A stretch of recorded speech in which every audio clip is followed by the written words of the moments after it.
Hello friends, మనకి ప్రాఫామ్ ట్రేడింగ్లోనే funding accounts ఉంటాయి కదా, టూ టైప్స్ ఉంటాయి అన్నమాట. ఒకటి ఇవాల్యుయేషన్ అన్నమాట అకౌంట్. అంటే మనకి ఒక one type challenge, two type challenge అనేది ఉంటుంది. ఆ ఛాలెంజ్ క్వాలిఫై అయిన తర్వాత మనకి రియల్ అకౌంట్ ఇస్తాడు. అప్పుడు అందులో వచ్చిన ప్రాఫిట్ మనకి 80 to 90% షేరింగ్ ఇస్తాడు బ్రోకర్ అన్నమాట. అదే ఇన్స్టెంట్ ఫండింగ్ ఉందనుకోండి, ఇందులో ఏ టెస్టింగ్ ఉండవు. ఫేజ్ 1 కానీ ఫేజ్ 2 కానీ టెస్టింగ్లో ఉండవు, డైరెక్ట్గా రియల్ అకౌంట్ ఇచ్చేస్తాడు. అయితే ఇక్కడ చాలా కండిషన్స్ స్ట్రిక్ట్గా ఉంటాయి.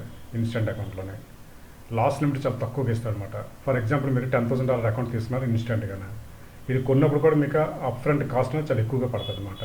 ఇప్పుడు ఇది ఎవాల్యుయేషన్ అకౌంట్ ఉందనుకోండి, తక్కువ రేట్లో దొరుకుతుంది. ఇన్స్టెంట్ అకౌంట్ ఉందనుకోండి, చాలా ఎక్కువ పేమెంట్ చేయాల్సి వస్తుంది అనమాట. ఎక్కువ పేమెంట్ చేసుకుని తీసుకున్నా సరే మాత్రం కండిషన్స్ చాలా స్ట్రిక్ట్గా ఉంటాయి అన్నమాట. ప్రతి ట్రేడ్ని వాడు అబ్జర్వ్ చేస్తుంటాడు. ఫర్ ఎగ్జాంపుల్ ఒక $10,000 అక్కడ మీరు కొనుక్కున్నారు, ఇక్కడ ఆడేం చేస్తారు చెప్పాలి, ఆటో లాక్ సిస్టమ్ అని పెట్టుకుంటాడు అనమాట లాస్ విషయంలోనే. అంటే $10,000 మీద 1% లాస్గా వచ్చింది అనుకోండి, ఆటోమేటిక్గా మీ ట్రేడ్ ఓపెన్లో ఉంటుంది, క్లోజ్ అయిపోతుంది అనమాట. $100 లాస్ అనేది కనిపిస్తుంది అక్కడ.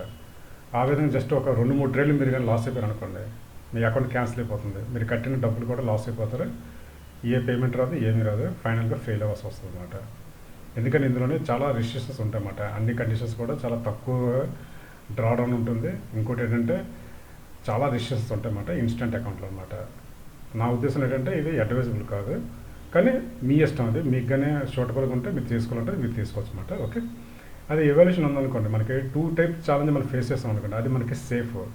ఎందుకంటే మన మీద మనకు నమ్మకం ఉంది కాబట్టి 2 సార్లు నువ్వు టెస్ట్ పెట్టుకో, నేను టెస్ట్ క్వాలిఫై అయిపోయిన తర్వాత అప్పుడు నాకు రియల్ అకౌంట్ ఇవ్వు అని దాని మీనింగ్ అనమాట. అంటే మీ మీద మీకు నమ్మకం ఉంది, మీ ట్రేడింగ్ స్ట్రాటజీ మీద. సో బ్రోకర్ అది లైక్ చేస్తాడు అనమాట. ఎందుకంటే మీరు 2 స్టెప్స్ తీసుకున్నారంటే మీ మీద మీకు నమ్మకం ఉంది కాబట్టి మీరు నన్ను టెస్ట్ చేయండి అని చెప్పేసి మీరు బ్రోకర్ చెప్పడం అనమాట. 2 సార్లు మిమ్మల్ని టెస్ట్ చేసినప్పుడు 2 సార్లు మీరు ఫేజ్ 1 ఫేజ్ 2 క్వాలిఫై అయిపోయారు అనుకోండి, అప్పుడు బ్రోకర్కి మీ మీద నమ్మకం వచ్చి రియల్ అకౌంట్ అనేది మీకు హ్యాపీగా ఇస్తాడు అనమాట. ఏదైతే మీరు స్ట్రాటజీ ఫాలో చేస్తుంటారో అదే స్ట్రాటజీని కూడా మీరు రియల్ అకౌంట్లోనే అప్లై చేసి మీరు ప్రాఫిట్ షేరింగ్ 80 to 90% పొందొచ్చు బ్రోకర్ నుంచి అన్నమాట. ఇందులో ఏంటంటే మీకు ఛాలెంజెస్ ఫేస్ చేస్తారనుకోండి, ఇందులో కాస్త మోడరేట్గా ఉంటాయి అన్నమాట. మీకు రిస్ట్రిక్షన్స్ లెవెల్స్ పర్వాలేదు కొంతవరకు అన్నమాట. కానీ ఈ ఇన్స్టెంట్ దాంట్లో ఏంటంటే మీకు డైలీ డ్రాడౌన్ లిమిట్ అనేది 2% దగ్గర ఉంటుంది అన్నమాట. ఓవరాల్ డ్రాడౌన్ అనేది 5% దాకా ఉంటుంది అన్నమాట మీకు. అంటే ఇందులోనే మీకు చాలా లిమిటెడ్గానే లాస్ అనేది మీకు ఇస్తారనమాట. ఇంకోటి ఏంటంటే ఇందులోనే ప్రాఫిట్ షేరింగ్ కూడా తక్కువగానే ఉంటుంది, 50 to 90% మాత్రం ఇస్తారనమాట. ఓకే, అదే ఇది ఛాలెంజెస్ అనేది అనుకోండి, 2 ఫేజ్లు మీరు ఛాలెంజ్ పాస్ అయిన తర్వాత రియల్ అకౌంట్ మీకు 80 to 90% స్ప్లిట్ ఇస్తారనమాట. ఒక 5% మీకు $10,000 అకౌంట్ మీద $500 మీరు ప్రాఫిట్ తీసారనుకోండి, $450 అనేది మీకు పేఅవుట్ అనేది వస్తుంది అనమాట. సో నా ఉద్దేశం, నా పర్సనల్ వ్యూలో ఏంటంటే ఎవాల్యుయేషన్ అకౌంట్ అనేది బెస్ట్ అనమాట.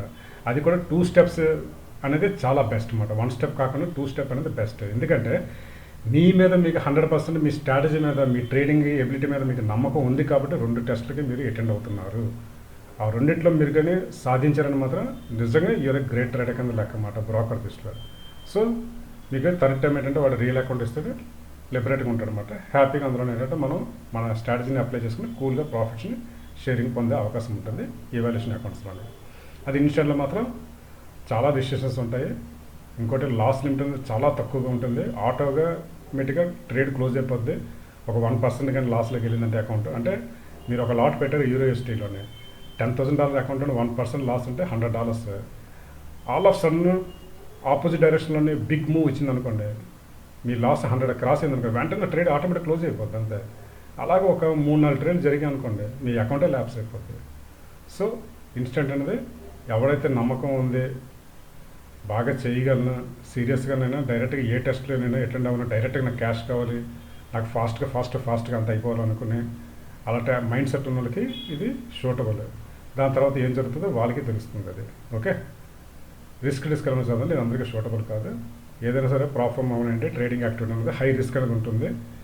Take your own risk. Please read risk disclaimer before entering any trading field. Thank you for watching this video.